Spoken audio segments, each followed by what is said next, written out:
Okay, this is what I've done so far on the 109. After I deckled it, I coated it in Future, and it's given it a nice glossy coat. And I've since painted on all the panels and stuff like that. I use panel line accent color. It's a bit thick now. I need to buy some Tamiya enamel thinner, which you can't get in Canada, so I have to order that online pretty quick here. But anyways, it still looks good to me. It came on there, and so I painted it all on. I added on the landing gear. I haven't put the covers on it yet. I need to, because I want to weather all of the wheel wells and stuff in there, and leave the covers off until then. So yeah, how I clean up this enamel panel line accent color, it's good stuff too, is with mineral spirits, just straight mineral spirits and a cotton swab. And you don't need a lot of mineral spirits on here. The other thing I did is I let this dry about 48 hours, so it's kind of baked on there more. If you let it dry, like sometimes with a model, I'll leave it for like a day, and or even just an evening, kind of, and it doesn't dry as thoroughly. So now I've got this more beautiful looking panel line here. Because it's dried in there more, I have less of a chance to wipe it away. It'd be even better if I left it for like a week or two, but I really want to get this model done and over with. Not that I'm not saying it hasn't been fun, but I just really want to see it done because it's a really cool model. I'm really enjoying. And so then one of the last steps will be to cut around the window frame and take out the windows again, because I'm going to hinge the window open, and then I can spray the entire model with flat clear and get rid of the shine, and then I can go to work weathering the rest of the model. So time to, yeah.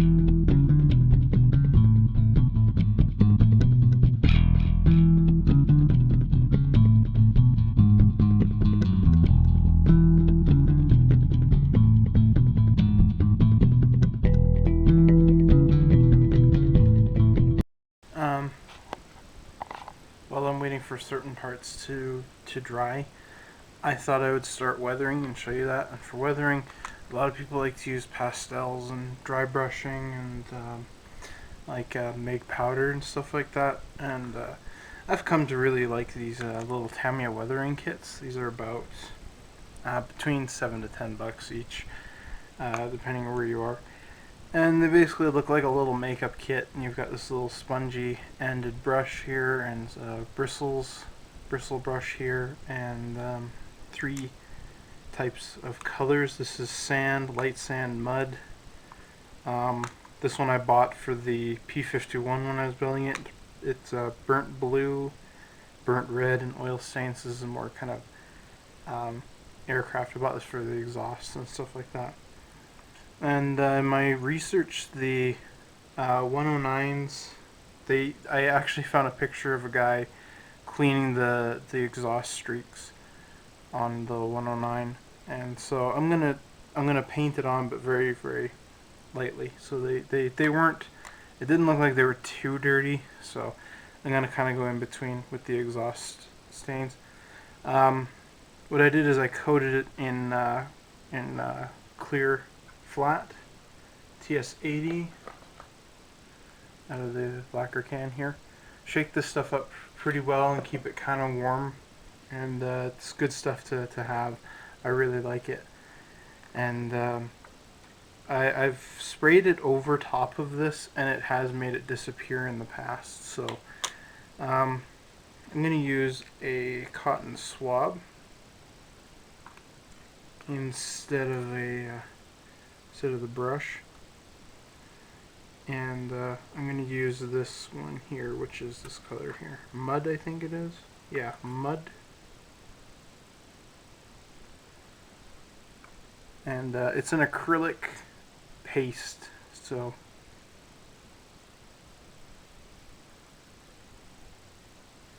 and you just brush it on like that. So I'm going to slowly kind of layer this on here.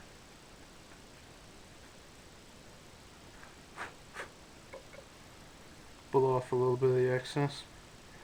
And now I'm going to add another layer of the mud to get it darker.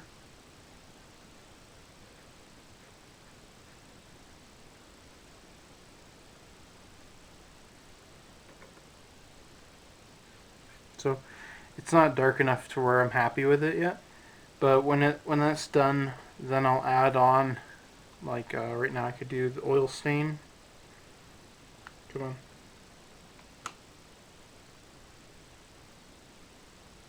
So this is darker.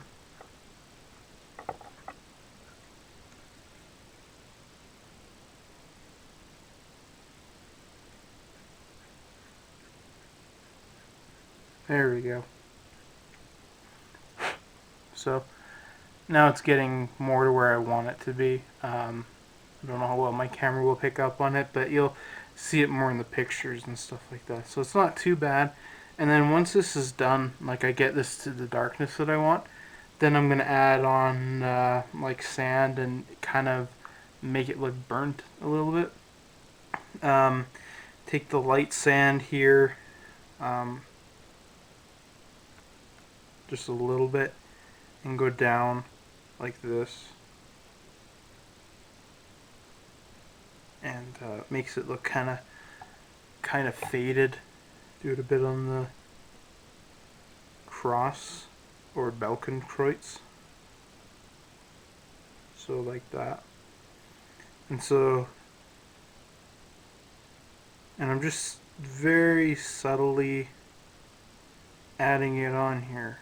Like, don't just smear and then hope to reverse it, you know, just slowly layer it on there, and I can already see it there. I'm going in the direction of the aircraft here, and keeping this one side clean, so now I can take a bit of it more away if I get it a little bit too much. But now it looks kind of I've kind of added on the light sand, and it looks kind of dusty. Again, it does not pick up well on the camera, but I can definitely see it, and it looks pretty cool on the wing now. So I'm gonna do that to the rest of the plane, and it'll look more weathered, because I don't want it to be. They had to maintain the Desert 109s a lot. Like a lot more than any other aircraft. They maintained the Desert ones a lot because they were so prone to damaging from the sand that they took extra good care of these ones versus like ones in the Battle of Britain that they were sending up every day or every other day. And so that comes into mind too when I'm doing it. I don't want it to look like it just came out of a sandstorm or anything like that, but I want it to look slightly used, and I'm getting that look now. I can really see it in here, so I'm pretty excited about that. Alright, hope you're ready for this. This is the moment of truth. Hope you have your fingers crossed more than I do here. Let's see if this works. Ready? I'm really nervous about this. Oh my. Da-da. Well, it should be at a here angle like this. Look at that. can't believe it. See?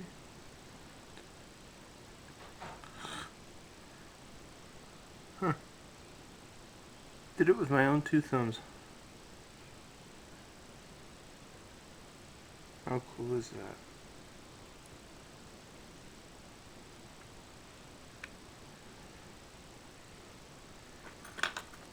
So I've added a real working canopy.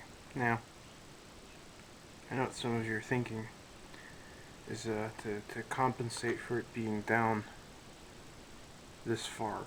You see how it just falls like that. And the real 109 had a I don't know exactly what it was, but it looked like a wire with a spring on it. And it went from here to the cockpit, and it kept it at a tension like this so it didn't fall down and break.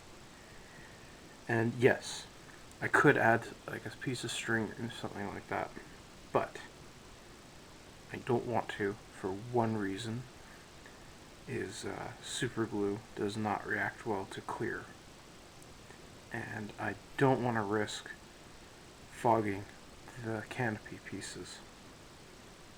So I'm not going to do it.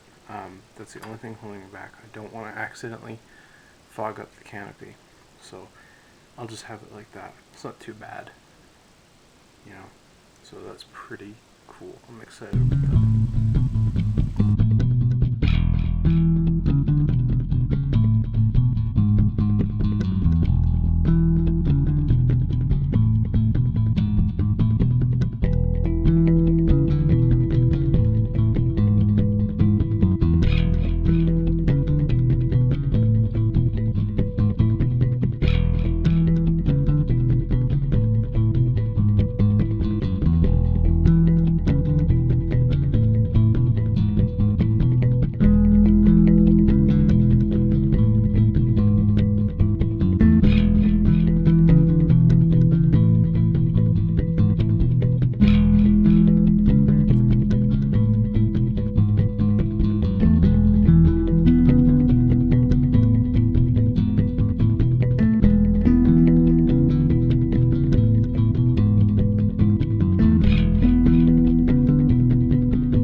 Alright, everyone, here is the final video or segment, film segment, for my 109 E-7 Trop.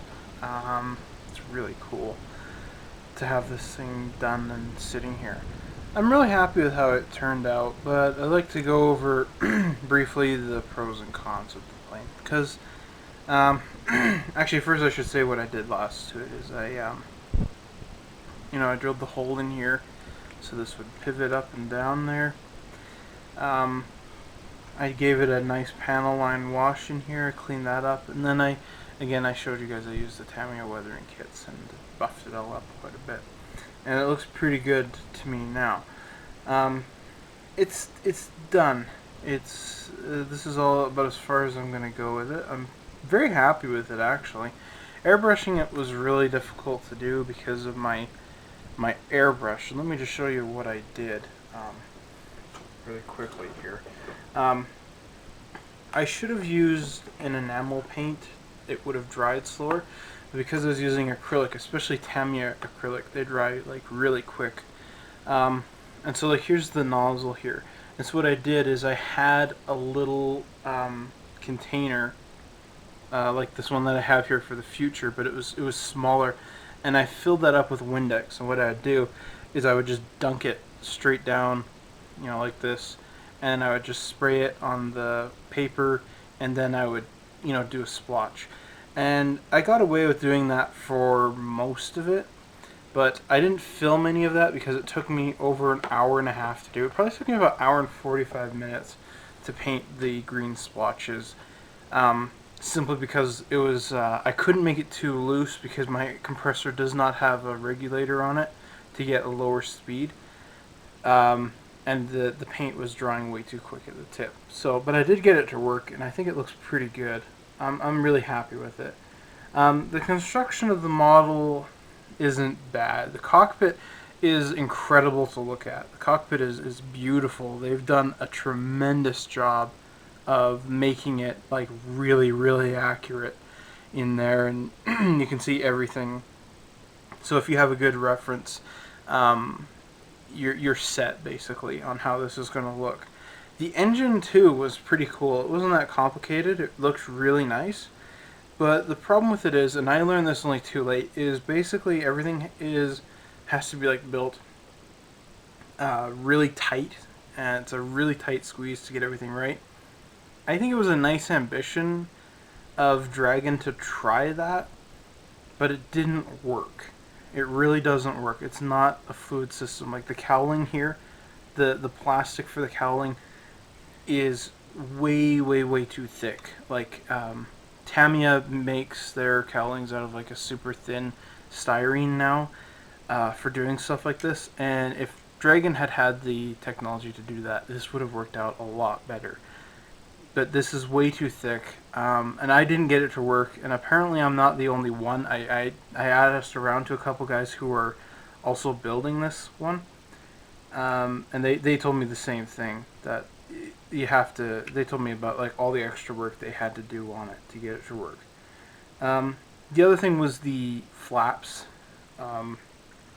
All the flaps and ailerons, all the control surfaces, they were all hosable with photo etched metal. Again, like a lot of the Tamiya kits. Like here's the Spitfire. So they would all move like this and stay pretty steady. But again, one of the problems was the photo etched metal that Dragon was using in this kit was way, way, way too thin for that. It's great metal. Don't get me wrong on that. Like, I've used it on the tanks before and for vents and stuff like that, and it works out perfectly. But for this, it didn't work because it wasn't strong enough. And especially like in the wing here, there wasn't enough strength. The pins that you put in are here, here, and there's one hiding underneath here. It needed a rod here, another rod here, and another rod here.